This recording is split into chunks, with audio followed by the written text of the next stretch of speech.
Good morning my dear student. अपने chapter शुरू कर रखा है सॉल्यूशन। आज सॉल्यूशन में पार्ट नंबर 3 की बात करेंगे। लास्ट टॉपिक में अपने पढ़ रहे थे elevation of boiling point. Elevation of boiling point में अपने डिफाइन कर चुके हैं कि बॉइलिंग पॉइंट किसे कहते हैं, एलिवेशन ऑफ बॉइलिंग पॉइंट किसे कहते हैं, और एलिवेशन ऑफ बॉइलिंग पॉइंट एक कोलिगेटिव प्रॉपर्टी। इसे प्रूफ करने के लिए अपने 3 कंपोनेंट की हेल्प ली थी, सॉल्वेंट, सॉल्यूशन फर्स्ट और सॉल्यूशन सेकंड। उससे रिलेटेड ये ग्राफ बनाए थे अपने। इसके आगे बढ़ना है। अब अपने इस ग्राफ की सहायता से एलिवेशन ऑफ बॉइलिंग पॉइंट को सीपी प्रूफ करेंगे।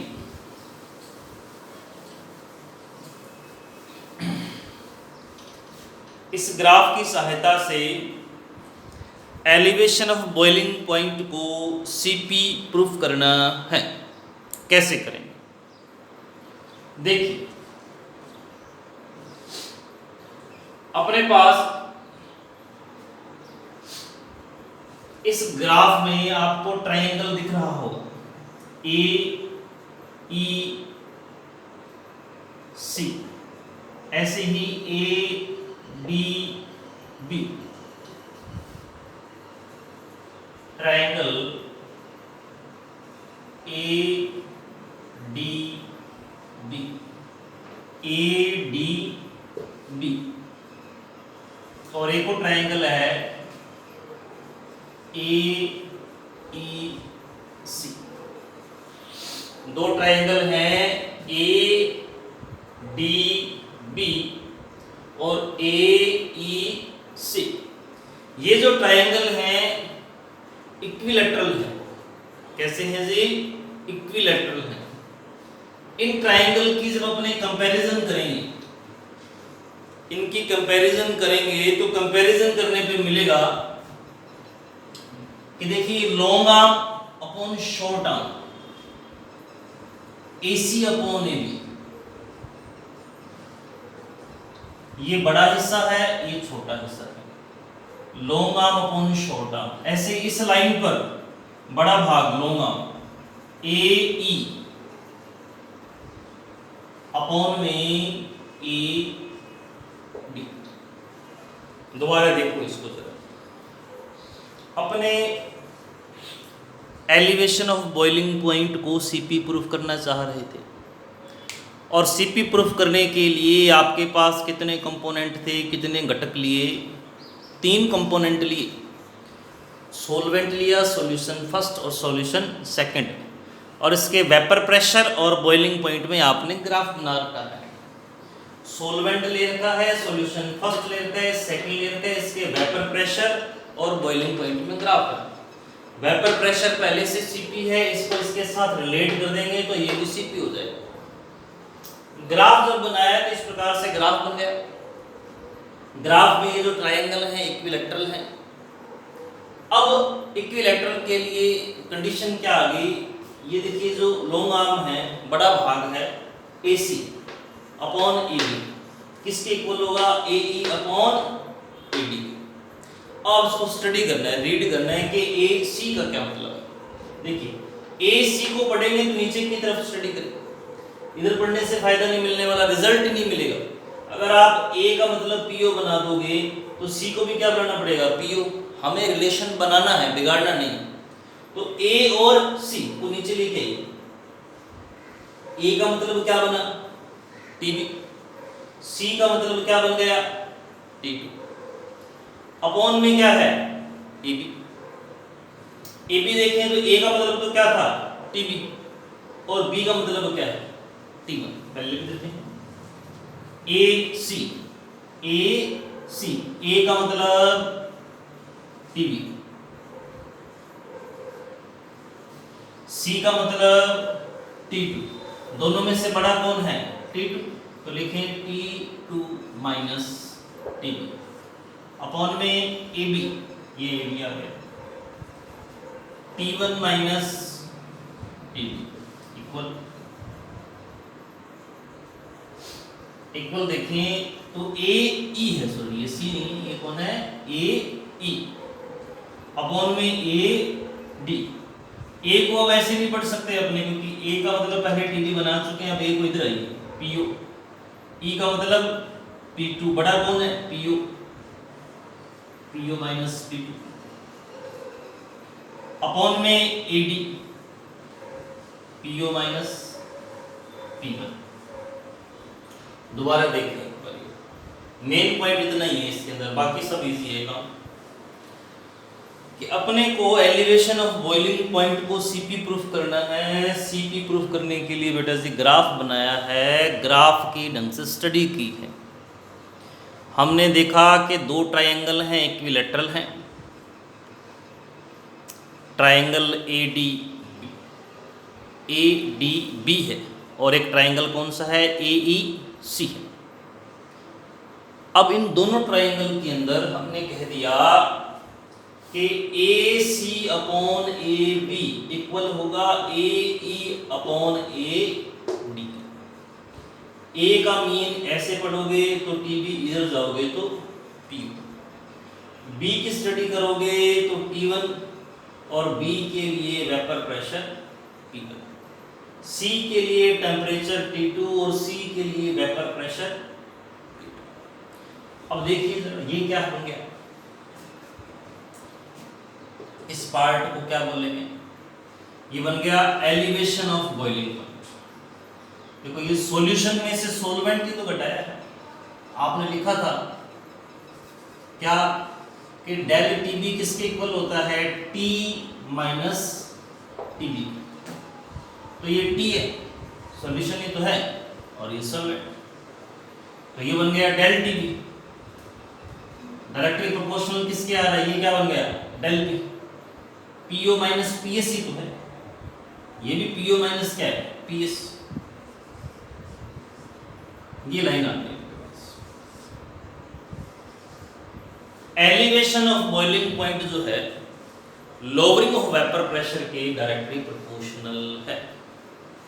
Elevation of boiling point is directly proportional to lowering of vapour pressure. और वेपर प्रेशर सीपी था भैया, ये भी सीपी बना देंगे। यहां तक बात समझ में आ गई, अब इसको आगे बढ़ा।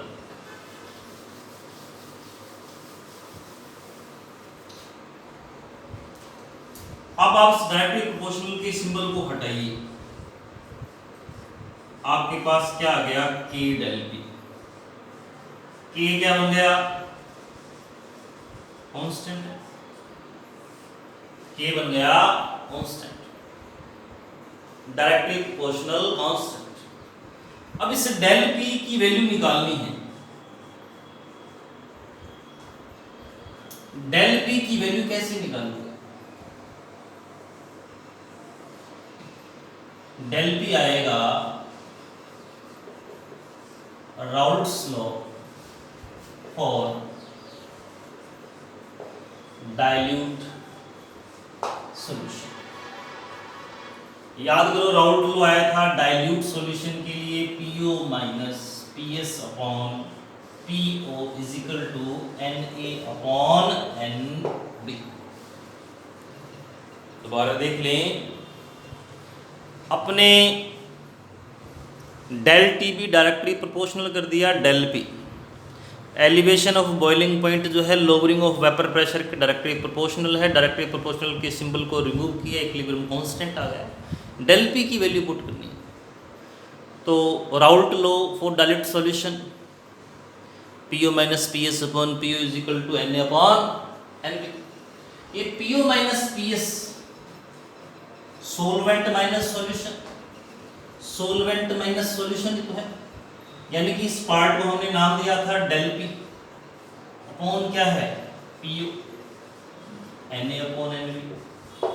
तो यहां से डेल पी किसकी इक्वल आ गया, पीओ एन अपॉन एन। ये वैल्यू आ गई किसकी, डेल पी। किसकी वैल्यू आ गई है, डेल पी। डेल पी की वैल्यू रख दो यहाँ पे। अब आपके पास इक्वेशन क्या बन गई, del T B is equal to के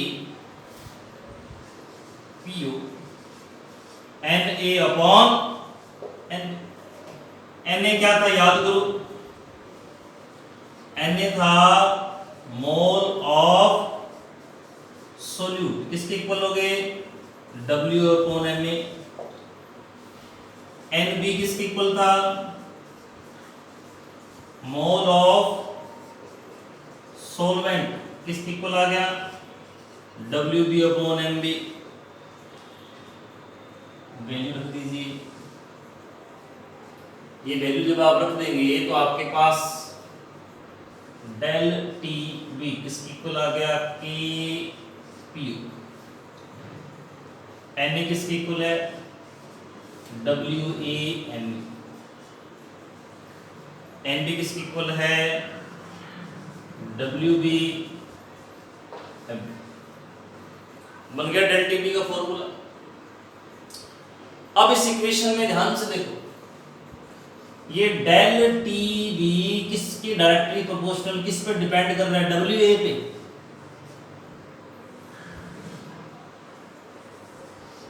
यानी कि एलिवेशन ऑफ बॉइलिंग पॉइंट जो है वो सोल्यूट के ग्राम वेट पर डिपेंड कर रहा है, नंबर ऑफ मोल पर डिपेंड कर रहा है सोल्यूट के। Finally elevation of boiling point क्या है CP। क्या है जी CP बन गया। ये तो कर दिया प्रूफ, ठीक है जी। दोबारा देख लें आराम से डेरिवेशन को। लास्ट में आपके पास आया है कि एलिवेशन ऑफ बॉइलिंग पॉइंट जो है सोल्यूट की ग्राम अमाउंट पर डिपेंड करता है, डायरेक्टली प्रोपोर्शनल है। Finally elevation of boiling point क्या बन गया जी कॉलिगेटिव प्रॉपर्टी बन गया। क्यों बन गया कॉलिगेटिव प्रॉपर्टी, क्योंकि कॉलिगेटिव प्रॉपर्टी वो होती है जो सोल्यूट के ग्राम अमाउंट पर क्या करती है डिपेंड करती है, सोल्यूट के नंबर ऑफ मोल पर डिपेंड करती है। अब यहाँ से आगे बढ़ना है, डेरिवेशन फिनिश नहीं हुआ है, आगे बढ़े। देखो क्या है, इसी डेरिवेशन का एक भाग और है, एक छोटा सा पार्ट और है, वो देखिए क्या है। वो है relation between del TB and molality. जैसे ये टॉपिक पूरा हो जाए ना, यहाँ पे लिख देना है, इसके नीचे लिखना क्या है, elevation of boiling point is depend on gram weight of solute. Elevation of boiling point is depend on gram weight of solute, so that elevation of boiling point is colligative property. इतना लिखने के बाद आपको topic लिखना है इसके नीचे, relation between elevation of boiling point and molality. Relation between elevation of boiling point and molality कैसे करें, उठाओ वहां से दोबारा से डेल TB को, किसके इक्वल आया है डेल TB किसके इक्वल आया है KPO WA MA WB MB। इस फॉर्मूले में K क्या था कांस्टेंट, डायरेक्टली प्रोपोर्शनल कांस्टेंट आया था। याद करो PO भी तो क्या होता है कांस्टेंट, राउल्ट लॉ में PO आया था कांस्टेंट। और कौन कांस्टेंट है MB। MB क्या है molecular weight of solvent, molecular weight of solvent. Solvent का मॉलिक्यूलर वेट भी क्या होगा फिक्स कांस्टेंट। अब आपके मन में आ जाए कि सर फिर MA भी तो कांस्टेंट हो गया। MA कांस्टेंट नहीं है, क्योंकि ये नॉन वोलेटाइल सॉल्यूट अननोन होता है, इसी को तो कैलकुलेट करना है। अब इसमें है कौन कौन, ये सब के सब कांस्टेंट है। इनकी जगह पे एक नया कांस्टेंट ले लिया K, इसकी जगह पे ले लिया नया कांस्टेंट K डैश। नाम देख लो क्या है, इस K का नाम क्या था डायरेक्टली प्रोपोर्शनल कांस्टेंट। PO भी क्या था राउल्ट लॉ के अंदर आया था, ये सॉल्वेंट का वेपर प्रेशर होता है कांस्टेंट, ये ग्राम अमाउंट ऑफ सोल्यूट है, ये मॉलिक्यूलर वेट ऑफ सोल्यूट है, ये दिया जाएगा, ये कैलकुलेट करना पड़ेगा। WB gram amount of सोल्वेंट, MB molecular weight of सोल्वेंट। तो ये कांस्टेंट क्वांटिटी है, इनकी जगह पे एक नया constant K dash. K dash का क्या नाम है, K डैश को बोलते हैं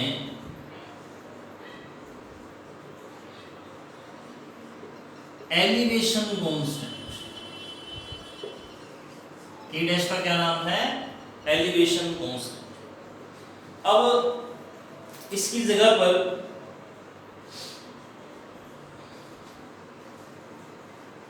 ये जो एलिवेशन कांस्टेंट है इसको यहां पुट कीजिए, आपके पास आ गया del T B is equal to K dash, बच क्या गया? W A M A W, बाकी तो कोई कांस्टेंट बना दिया। ये क्या है? W A M A mole of solute, W B gram weight of solvent. If mole of solute is 1 and gram weight of solvent is 1 gram, ये 1 मोल करते हैं अपने, यानी कि सोलवेंट के 1 ग्राम में सोल्यूट का 1 मोल प्रेजेंट हो, ये भी 1 कर दिया, ये भी 1 कर दिया, हिट कर दिया, इस कंडीशन में डेल टीबी किसके इक्वल हो जाएगा? के डैश। डेफिनेशन पूछी जाती है एग्जाम में कि एलिवेशन कांस्टेंट की डेफिनेशन बताओ। जब अपने 1 ग्राम सोलवेंट में सोल्यूट के 1 मोल को डिसॉल्व कर देते हैं तो इस कंडीशन में एलिवेशन ऑफ बॉइलिंग पॉइंट को ही एलिवेशन कांस्टेंट कहते हैं। मैं डेफिनेशन लिखवाता हूं, पहले समझ ले। हमने ऊपर वाले फॉर्मूले के अंदर इन 3 कांस्टेंट की जगह पे एक नया कांस्टेंट रख दिया के डैश का नाम रख दिया एलिवेशन कांस्टेंट। जैसे वैल्यू पुट की, फिर हमने WAMA की वैल्यू कितनी ले ली? 1 मोल। WB की वैल्यू ले ली 1 ग्राम। तो अपने कहते हैं व्हेन 1 मोल ऑफ सोल्यूट, इसके नीचे लिखेंगे when 1 mole of solute present in 1 gram solvent, when 1 mole of solute present in 1 gram of solvent, then elevation of boiling point, known as elevation constant, अब आप देखिए जरा, ये जो एलिवेशन कांस्टेंट है, हम कह रहे हैं 1 ग्राम सोलवेंट में 1 मोल सोल्यूट डाल दिया गया, जो कि पॉसिबल ही नहीं है। 1 ग्राम में नहीं घुलेगा 1 मोल सोल्यूट का। सोलवेंट केजी में होना चाहिए, यानी कि 1000 ग्राम हो तब जाके डिसॉल्व होगा।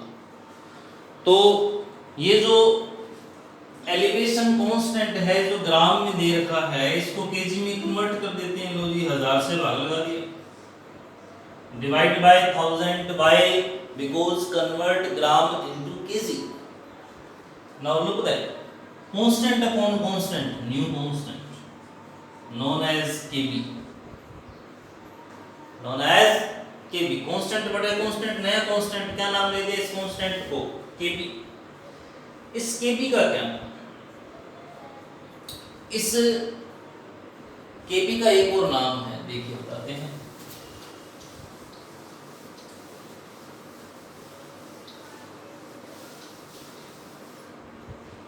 केबी को बोलते हैं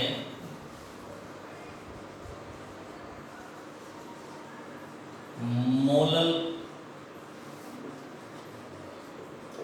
एलिवेशन कांस्टेंट। क्यों नाम है मोलल, देखेंगे। इसका एक नाम और है, इसको बोलते हैं इब्यूलियो। स्पेलिंग देख रहा हूं मैं, इसको बताता हूं आपको। EBULLIO, इब्यूलियोस्कोपिक आया हुआ है। ये नाम इंपॉर्टेंट है, केबी का ही नाम है।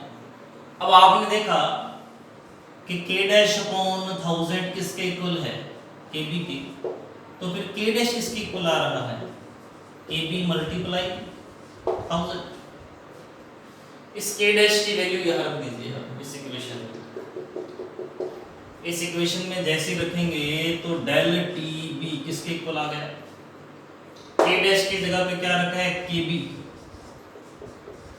WA MA WB 1000 वैल्यू तो पुट की।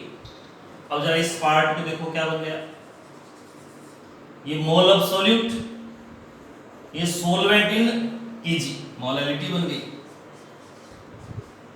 केबी मल्टीप्लाई स्मॉल एन, आगे रिलेशन, ये मोलैलिटी बन गई ना, mole of solute in solvent in KG, तो डेल टीबी किसके इक्वल आ गया, केबी इनटू स्मॉल एन। यही तो चाहते थे relation between del TB and molality. If small m is equal to 1m, अगर मोलैलिटी एक हो सॉल्यूशन की, तब उस कंडीशन में डेल टीबी किसके इक्वल आ जाएगा, केबी की। डेफिनेशन पूछेगा आपसे कि मोलर एलिवेशन कांस्टेंट की डेफिनेशन बताओ, किसकी, मोलर एलिवेशन कांस्टेंट की डेफिनेशन बताओ। When the molality of solution is 1, when the molality of solution is 1, then elevation of boiling point, then elevation of boiling point known as molar elevation constant, known as molar elevation constant। आगे बढ़ समझ में, अब दोबारा सुन ले, इस derivation के अंदर पहले अपने बॉइलिंग पॉइंट किसे कहते हैं वो बताया, उसके बाद आपको बताया कि एलिवेशन ऑफ बॉइलिंग पॉइंट किसे कहते हैं वो बताया, फिर हमने ग्राफ बनाया, ग्राफ की सहायता से प्रूफ किया कि एलिवेशन ऑफ बॉइलिंग पॉइंट एक सीपी, फिर एलिवेशन ऑफ बॉइलिंग पॉइंट का रिलेशन कर दिया किसके साथ, मोलैलिटी के साथ। किसके साथ कर दिया गया, मोलैलिटी के साथ। जब रिलेशन करते गए तो बीच में दो डेफिनेशन आई हैं, एलिवेशन कांस्टेंट की डेफिनेशन है और मोलर एलिवेशन कांस्टेंट की डेफिनेशन। वीडियो को 2-3 बार देखेंगे आप तो सारी बात समझ में आ जाएगी। कोई प्रॉब्लम हो व्हाट्सएप के माध्यम से पूछ लेवें, आप डायरेक्ट फोन करके पूछ लेवें। अब क्वेश्चन क्या है आपके पास, कल 2-3 बच्चों ने आंसर दिया, हिमानी का आंसर आया है, आदित्य ने भेजा है, श्रुति ने भेजा है, बाकी बच्चे भी वीडियो देखी तो है, सब 53 व्यू आए हैं उसके अंदर। तो नेचुरल सी बात, अपने आप जो बैच के बच्चे हैं तो सभी बच्चे इसको देखें, साथ साथ में नोट्स बना लें। जैसे ही ऑफलाइन शुरू होगा फिर से अपने शुरू करेंगे, इसको दोबारा रिपीट भी कर लेंगे। क्वेश्चन क्या है आज के लिए, क्वेश्चन है कि ये जो डेरिवेशन है, जो अपना डेरिवेशन है कौन सा, elevation of boiling point, elevation of boiling point complete derivation, यानी कि पहले डेफिनेशन, फिर ग्राफ बनाया, फिर हमने इसको सीपी प्रूफ किया, फिर इसका मोलैलिटी के साथ रिलेशन बनाया। कंप्लीट डेरिवेशन को याद करके एक कागज पर लिख कर व्हाट्सएप करना है। अपना व्हाट्सएप ग्रुप है ही, उसके अंदर आपको कंप्लीट डेरिवेशन को याद करके लिख के भेजना है, ये आज का काम है। और ये बात क्लियर, तो उम्मीद करूँगा जल्दी से करेंगे, कंसंट्रेट करें, समझ में आएगा वीडियो के माध्यम से ही। घर पर बेटा फ्री बैठे हैं, कुछ ना कुछ करते रहेंगे तो ज़्यादा बेहतर है, ठीक है। बाकी चर्चा नेक्स्ट वीडियो में करेंगे।